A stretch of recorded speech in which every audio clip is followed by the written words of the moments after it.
Lo que no dice la lección, encendidos con la gloria de Dios, lección 13. En estos tiempos de confusión, de caos y de cambios, lo único seguro y firme es Elohim, el Todopoderoso. Pero cuando vino el cumplimiento del tiempo, Dios envió a su Hijo, nacido de mujer y nacido bajo la ley. Transcurrieron 4000 años para ser enviado, en el momento exacto, justo y perfecto. Para estar seguros en el Todopoderoso, debemos de saber por qué lo envió. La razón, el objetivo del por qué lo envió. Además, ¿qué es lo que quería alcanzar, lograr al enviarlo? El propósito del por qué lo envió. Saber todo esto nos da seguridad, porque hemos de conocer a Elohim, el Todopoderoso. Después que Juan fue encarcelado, Jesús vino a Galilea predicando el Evangelio del reino de Dios, diciendo: el tiempo se ha cumplido y el reino de Dios se ha acercado. Arrepentíos y creed en el Evangelio. ¿Cuál? El reino. Según el versículo, este es el mensaje que debemos de creer. Y este mensaje también es para los tiempos finales. Es la causa para que venga el fin y con ello la segunda venida del Señor Jesucristo. Y será predicado este Evangelio del reino en todo el mundo, para testimonio a todas las naciones. Y entonces vendrá el fin. Este mensaje, el Evangelio del reino, es por siempre. Es la forma de gobierno de Elohim, el Todopoderoso.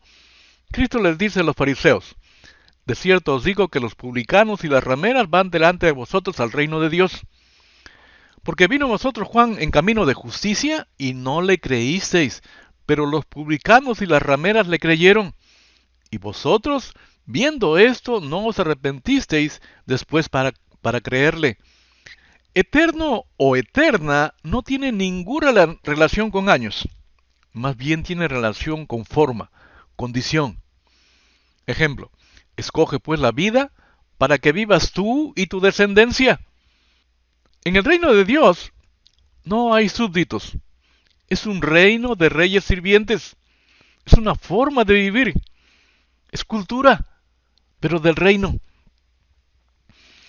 Porque es tiempo de que el juicio comience por la familia de Dios. Y si comienza por nosotros, ¿cuál no será el fin de los que se rebelan contra el Evangelio del Dios? ¿A cuál Evangelio de Dios se refiere? Indudablemente al del reino. El Evangelio del reino es la norma de juicio.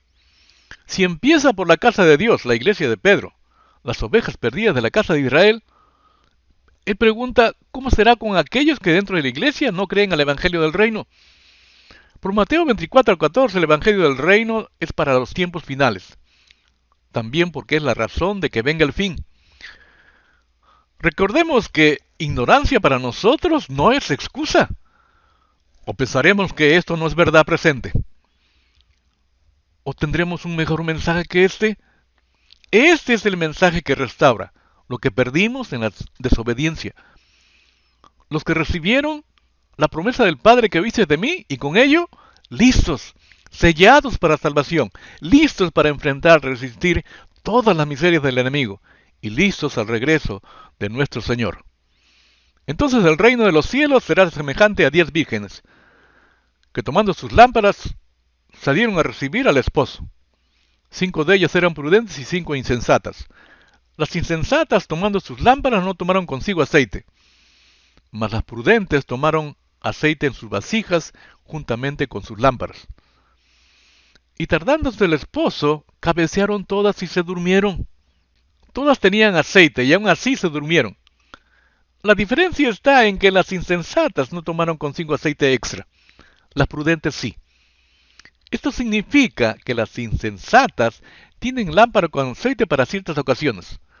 Las prudentes hacen uso de la lámpara en su diario vivir, por eso es que siempre llevan aceite extra. Y eso las hace prudentes. El aceite del Espíritu Santo, según la parábola, es esencial en nuestro diario vivir y por supuesto para la espera. Es como en la parábola del trigo y la cizaña. El que es trigo está concentrado en ser trigo, porque sabe que cuando llegue la cosecha, el Señor dirá: pero recoged el trigo en mi granero. Pablo le está hablando a la iglesia de Tesalónica y lo primero que les dice es significativo. Ahora bien, hermanos, ustedes no necesitan que se les escriba acerca de tiempos y fechas. ¿Qué nos está diciendo? Porque ya saben que el día del Señor llegará como ladrón en la noche. No sabemos cuándo será el final de nuestros días, ni siquiera cuándo vendrá el día del Señor. Así es que hay que estar listos desde ahora. Ustedes, en cambio, hermanos, no están en la oscuridad para que ese día los sorprenda como un ladrón. Todos ustedes son hijos de luz y del día. No somos de la noche ni de la oscuridad. No debemos, pues, dormirnos como los demás, sino mantenernos alerta y en nuestro sano juicio. Nosotros que somos del día, por el contrario, estemos siempre en nuestro sano juicio, protegidos por la coraza de la fe y del amor, y por el casco de la esperanza y de salvación. Jesucristo nuestro Señor dice: Yo les he dado tu palabra, y el mundo los odió, porque no son del mundo como tampoco yo soy del mundo. Esta palabra del Padre hace que seamos odiados, recordando que la forma más mínima de odiar es ser parcial. Santifícalos en tu verdad, tu palabra es verdad. O sea, la palabra del Padre es la verdad. Respondió Jesús y le dijo: El que me ama, mi palabra guardará, y mi Padre le amará, y vendremos a él y haremos morada con él. El que no me ama, no guarda mis palabras, y la palabra que habéis oído no es mía, sino del Padre que me envió. Al que oye mis palabras y no las guarda, yo no le juzgo, porque no he venido a juzgar al mundo, sino a salvar al mundo. El que me rechaza y no recibe mis palabras tiene quien le juzgue. La palabra que he hablado, ella le juzgará en el día postrero. Porque yo no he hablado por mi propia cuenta. El Padre que me envió, Él me dio mandamiento de lo que he de decir y de lo que he de hablar. Y sé que su mandamiento es vida eterna. Así pues, lo que yo hablo, lo hablo como el Padre me lo ha dicho. Dijo entonces Jesús a los judíos que habían creído en Él: Si se mantienen fieles a mis enseñanzas, serán realmente mis discípulos. ¿Cuál es la enseñanza de Jesucristo? El Evangelio del Reino. Y conocerán la verdad, y la verdad los hará libres. ¿Cuál verdad? La palabra del Padre, que es la que nos santifica. Le respondieron: Linaje de Abraham somos, jamás hemos sido esclavos de nadie. ¿Cómo dices tú, seréis libres? En la caída Dios perdió hijos, que se tornaron en esclavos. Jesús le respondió: de cierto os digo, que todo aquel que hace pecado, esclavo es del pecado. Por lo cual es de urgente necesidad el ser liberados y libertos, de ser restaurado en nosotros lo que perdimos en la caída.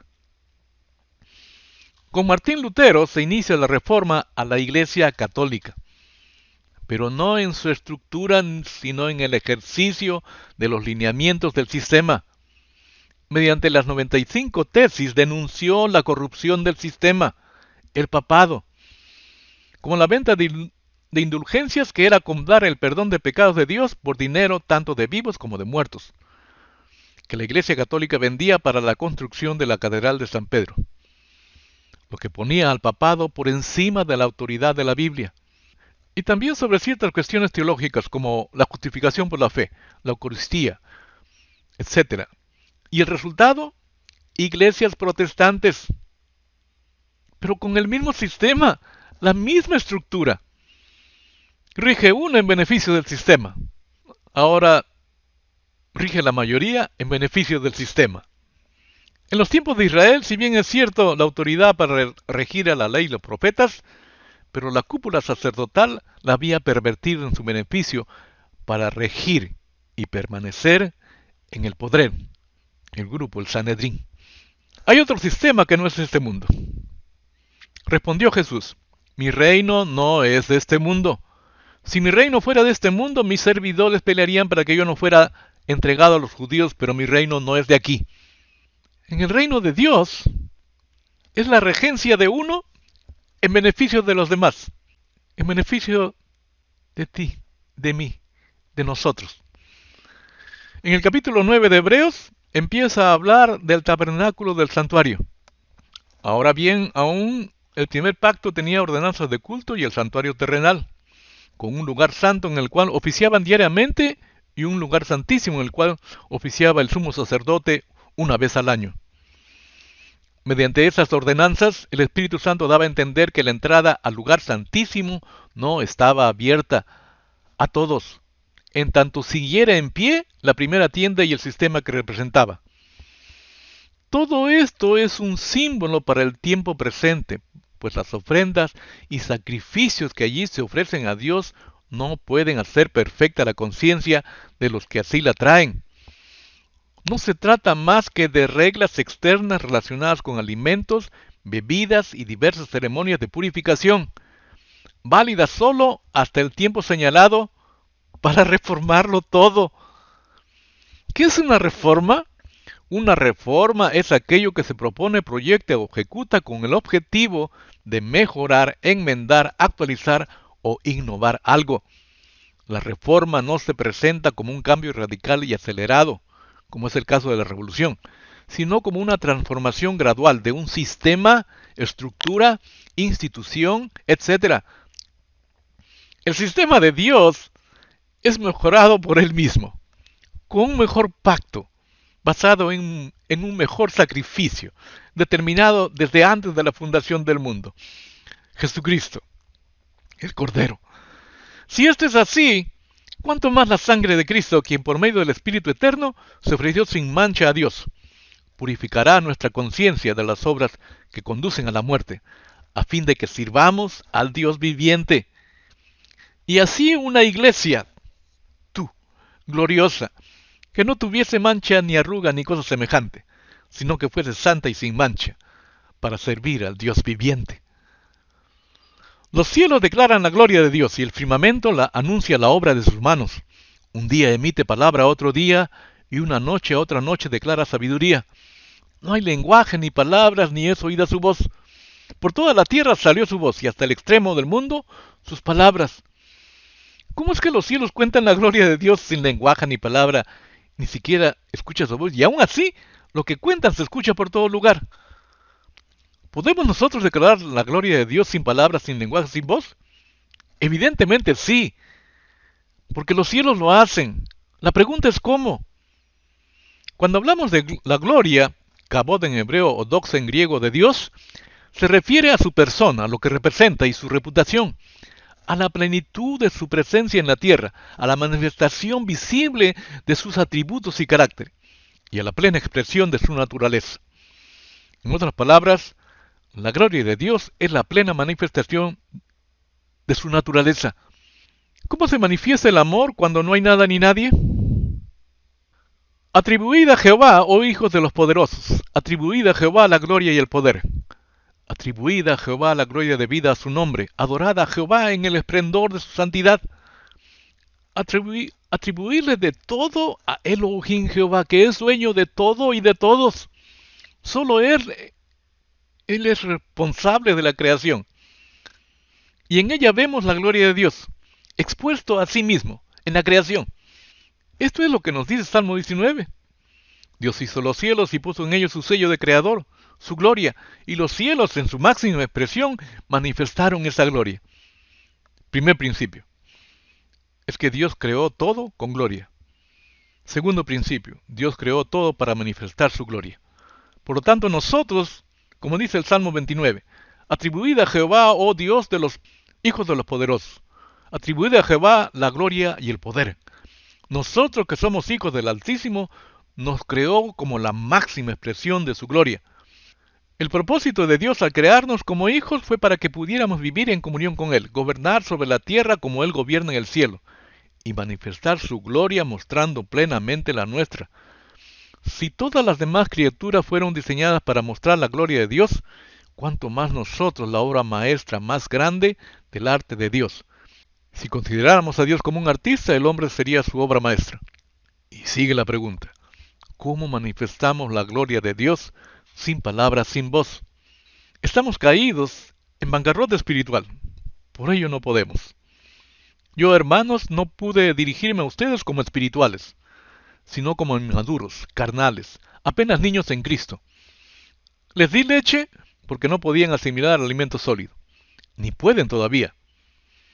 Estos no son los de afuera, son los de adentro, porque aún sois carnales, no espirituales, pues habiendo entre vosotros celos, contiendas y disensiones, ¿no sois carnales y andáis como el mundo? Desde que dice la razón del por qué no somos espirituales, ni siquiera ha empezado el proceso de regeneración en nosotros, a pesar de decir que creemos en Cristo. Y esto es obra del enemigo que quiere que sigamos con la leche para no crecer.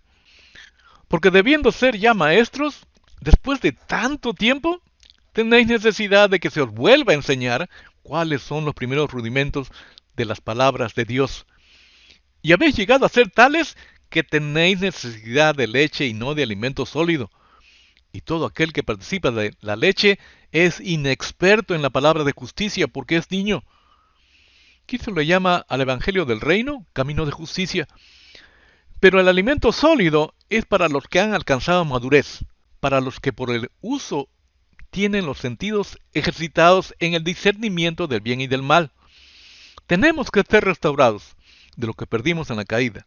Solo así podremos vivir cada día de nuestra vida en servicio y adoración al Señor. Si sabemos servir perfectamente, sabremos adorar. Si sabemos servir al que está en necesidad como al que no está en necesidad, seremos como los cielos que declaran la gloria de Dios en el diario vivir, en el quehacer cotidiano. En nuestra relación con nuestro prójimo, ¿cómo se sirve al que no está en necesidad? Elohim Padre, desde la eternidad, había determinado la muerte de Elohim Hijo. Así es que la caída no lo tomó por sorpresa, no reaccionó, sino que respondió con el plan elaborado desde la eternidad. Y manifiesta esto determinado en la eternidad en una promesa a Satanás. Y Satanás sabe que Elohim cumple. Y pondré enemistad entre ti y la mujer y entre su simiente y la simiente suya. Esta te herirá en la cabeza y tú le herirás en el calcañar.